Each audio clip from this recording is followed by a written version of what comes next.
നടൻ ബിജു മേനോനെതിരായ നിർമ്മാതാവ് അനൂപ് കണ്ണന്റെ പരാതിയിൽ നിലപാട് വ്യക്തമാക്കി പ്രൊഡ്യൂസേഴ്സ് അസോസിയേഷൻ. ബിജു മേനോൻ 15 ലക്ഷം രൂപ നൽകണമെന്നാണ് നിർമ്മാതാക്കളുടെ സംഘടനയുടെ മുന്നറിയിപ്പ്. ഈ തുക ലിസ്റ്റിൻ സ്റ്റീഫൻ നിർമ്മിക്കുന്ന ചിത്രത്തിലെ ബിജു മേനോന്റെ പ്രതിഫലത്തിൽ നിന്നും ഈടാക്കാനാണ് തീരുമാനം. അതേസമയം നഷ്ടം നികത്താൻ ബിജു മേനോൻ തയ്യാറായില്ലെങ്കിൽ ഭാവിയിൽ സഹകരിക്കില്ലെന്നും നിർമ്മാതാക്കളുടെ സംഘടന അറിയിച്ചു. 2024 പുറത്തിറങ്ങിയ നടന്ന സംഭവം എന്ന സിനിമയുടെ പ്രമോഷനുമായി ബന്ധപ്പെട്ടാണ് തർക്കം ഉടലെടുത്തത്. സിനിമയുടെ പ്രചാരണത്തിനായി 10 ദിവസം നൽകാമെന്ന് ബിജു മേനോൻ കരാറിൽ ഒപ്പിട്ടിരുന്നു. എന്നാൽ വെറും 2.5 മണിക്കൂർ മാത്രമാണ് താരം ഇതിനായി മാറ്റിവെച്ചതെന്നും ഇതുമൂലം സാറ്റലൈറ്റ് OTT ബിസിനസ്സിൽ തനിക്ക് 25 ലക്ഷം രൂപയുടെ നഷ്ടമുണ്ടായെന്നും ചിത്രത്തിന്റെ സംവിധായകനും നിർമ്മാതാവുമായ അനൂപ് കണ്ണൻ പരാതിപ്പെട്ടിരുന്നു. നിലവിൽ ലിസ്റ്റിൻ സ്റ്റീഫൻ നിർമ്മിക്കുന്ന ചിത്രത്തിലാണ് ബിജു മേനോൻ അഭിനയിച്ചുകൊണ്ടിരിക്കുന്നത്. ഈ ചിത്രത്തിന്റെ പ്രതിഫലത്തിൽ നിന്ന് 15 ലക്ഷം രൂപ ഈടാക്കി പരാതിക്കാരനായ അനൂപ് കണ്ണന് നൽകാനാണ് producers association നിർദ്ദേശിച്ചിരിക്കുന്നത്.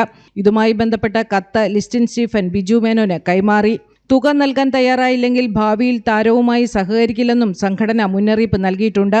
Mister Anoop Kannan എന്ന് പറയുന്ന നിർമ്മാതാവും സംവിധായകനുമായ ആള് ബിജു മേനോൻ അയാളുടെ ചിത്രത്തിൻ്റെ പ്രൊമോഷന് വന്നില്ല എന്ന് പറഞ്ഞൊരു പരാതി തന്നു. അതിനെക്കുറിച്ചുള്ള വിശദീകരണം ബിജുവിനോട് ചോദിച്ചപ്പോൾ അദ്ദേഹം പറഞ്ഞത് ചാനലിലെന്ന് ചെല്ലാമെന്ന് പറഞ്ഞിരുന്നു, അങ്ങനെ പറഞ്ഞിട്ടില്ല എന്നൊക്കെയാണ് പറഞ്ഞത്. പക്ഷേ നമ്മുടെ ഒരു ഇതിനനുസരിച്ച് എഗ്രിമെൻ്റ് പ്രകാരം ബിജു മേനോൻ പ്രൊമോഷന് ചെന്നാണ്, അദ്ദേഹം പോയില്ല എന്നുള്ള ഒറ്റ കാരണത്താലാണ് നമ്മളൊരു അയാൾക്ക് നഷ്ടം വന്ന 25 ലക്ഷം രൂപ 15 ലക്ഷം രൂപ തിരിച്ചു കൊടുക്കണമെന്നൊരു ധാരണയായത്. നേരത്തെ FEFKA general secretary B Unnikrishnan വാർത്താസമ്മേളനത്തിൽ ബിജു മേനോന്റെ പേരെടുത്തു പറഞ്ഞ് രൂക്ഷമായ വിമർശനം ഉന്നയിച്ചിരുന്നു. താരങ്ങൾ വലിയ പ്രതിഫലം വാങ്ങിയ ശേഷം പ്രമോഷൻ പരിപാടികളിൽ നിന്ന് വിട്ടുനിൽക്കുന്നത് നിർമ്മാതാക്കളെ കടുത്ത പ്രതിസന്ധിയിലാക്കുന്നുവെന്ന് അദ്ദേഹം ചൂണ്ടിക്കാട്ടിയിരുന്നു.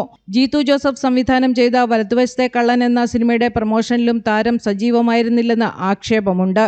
വിഷയം ഗൗരവകരമായി കണ്ട പ്രൊഡ്യൂസേഴ്സ് അസോസിയേഷൻ താരസംഘടനയായ അമ്മയ്ക്കും ഇത് സംബന്ധിച്ച കത്ത് നൽകിയിട്ടുണ്ട്. സിനിമയുടെ വിജയത്തിന് പ്രൊമോഷൻ അനിവാര്യമാണെന്നും കരാറുകൾ ലംഘിക്കുന്നത് അംഗീകരിക്കാനാവില്ലെന്നും അസോസിയേഷൻ വ്യക്തമാക്കി. ജനം, കൊച്ചി.